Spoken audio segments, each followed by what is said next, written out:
Canlar! Canlar! Vakit şehadet vaktidir. Vakit kıyam vaktidir. Allahu Ekber! Allahu Ekber! Allahu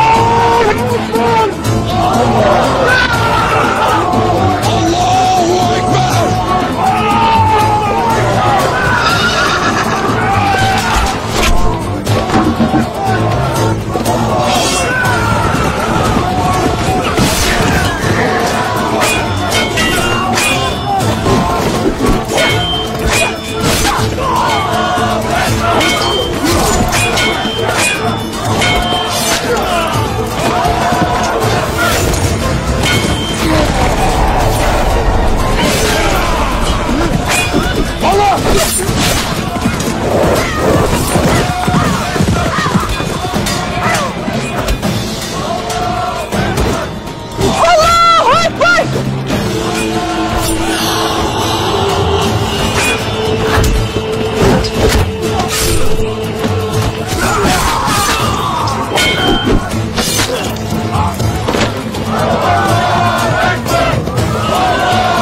Allahu Ekber!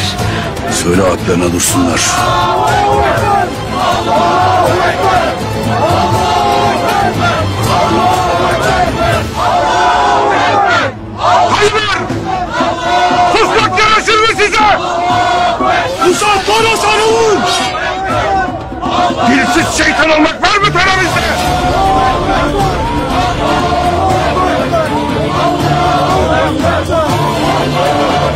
Atler!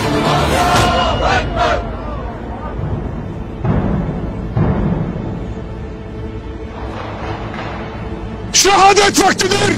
Allahu Ekber! Allahu Ekber! Allahu Ekber! Allahu Ekber! Allahu Ekber! Allahu Ekber! Allahu Ekber!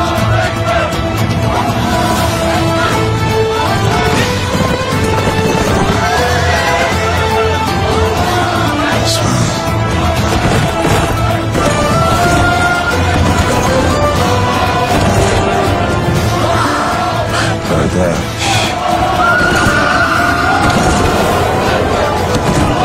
Osman'ım gitti. Hikmetinden sonra olmaz Rabbim. Sana şükürler olsun.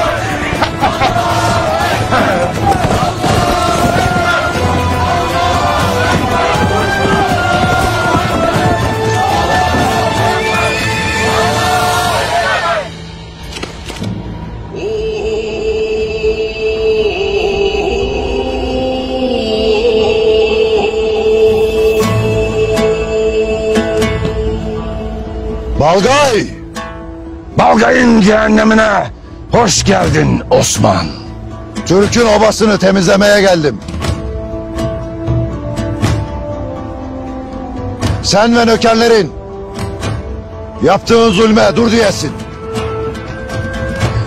Sana bakınca ne görürüm bilir misin? Şatımla doğranan kuzgunlara adanmış bir leş. Sen aynada kendini görürsün Balgay.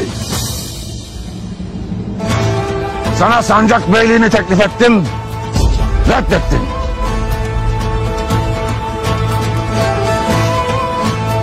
Sana ölümü vereceğim dedim. Balgay'ın ağzından söz bir kez çıkar. Gayri sözümden dönmem Osman Bey. Sen artık bir ölüsün. Buraya sana kulluk etmeye değil, Cengiz Han'ın kudretini vermeye geldim.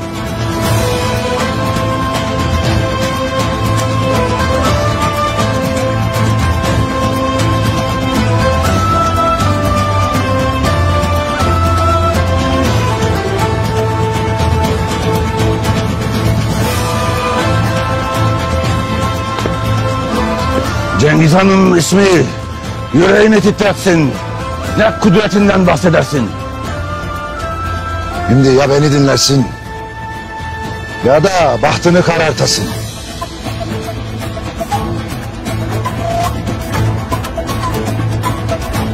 Elimde hiçbir Moğol komutanının reddedemeyeceği bir hazine vardır.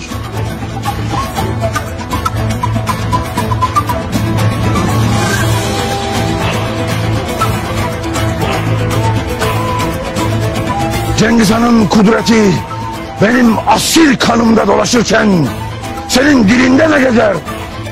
Cengiz Han der ki, rızasıyla, cesaretiyle karşına gelen düşmanını iyi dinle. Dinle ki, yiğitliğe yiğitlikle cevap verecek gücün olduğunu gösteresin.